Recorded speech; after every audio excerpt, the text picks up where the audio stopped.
And your third book is called The Idle Parent: Why Less Means More When Raising Kids.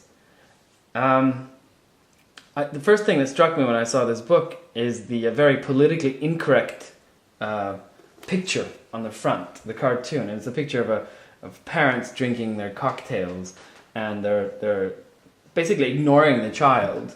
The father is smoking a pipe, and the child is playing with the cocktail shaker. Well, that was based on an idea sent to me by a friend in New York, a mother there.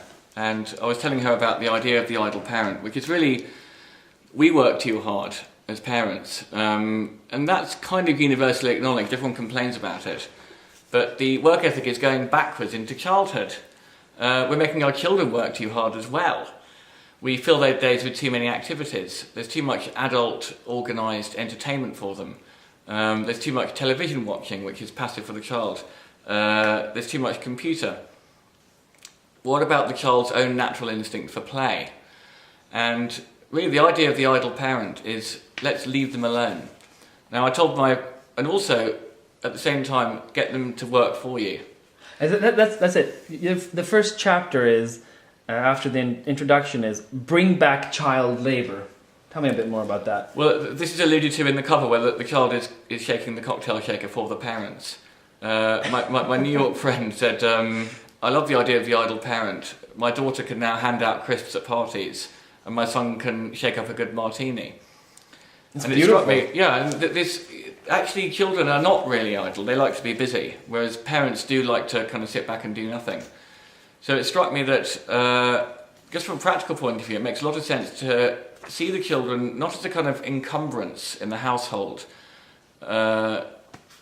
things that need entertainment and to be looked after, but as a welcome addition to the labour force of the household.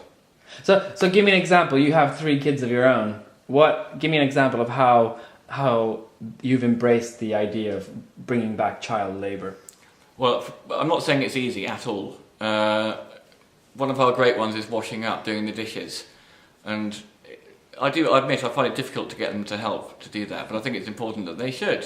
When I grew up, I was putting away, and although my brother would be doing the drying up. A simple thing like that. A simple thing like laying the table. Actually, they enjoy doing that, and they can do that.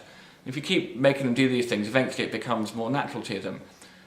We live on a farm, so we have hens. Well, they can go and collect the eggs. My youngest son, Henry, who's 4, he hasn't quite figured out there's a difference between work and play. They're all the same thing to him. They're sort of enmeshed. They're all enmeshed. You know, it's actually a sort of mental thing that we do that separates the two. Yeah. So Henry can quite happily go out with me in the cold and load up the wheelbarrow with logs to bring in. And that's fun for him. And he likes doing jobs, as he says, outdoors. Feeling like he's needed, or feeling like he's needed, yeah. And this goes back to Plato. Plato recommends, in matters of children's education, that work should be play. It's the separation of them that is perhaps the cause of some of our anxieties today as modern parents.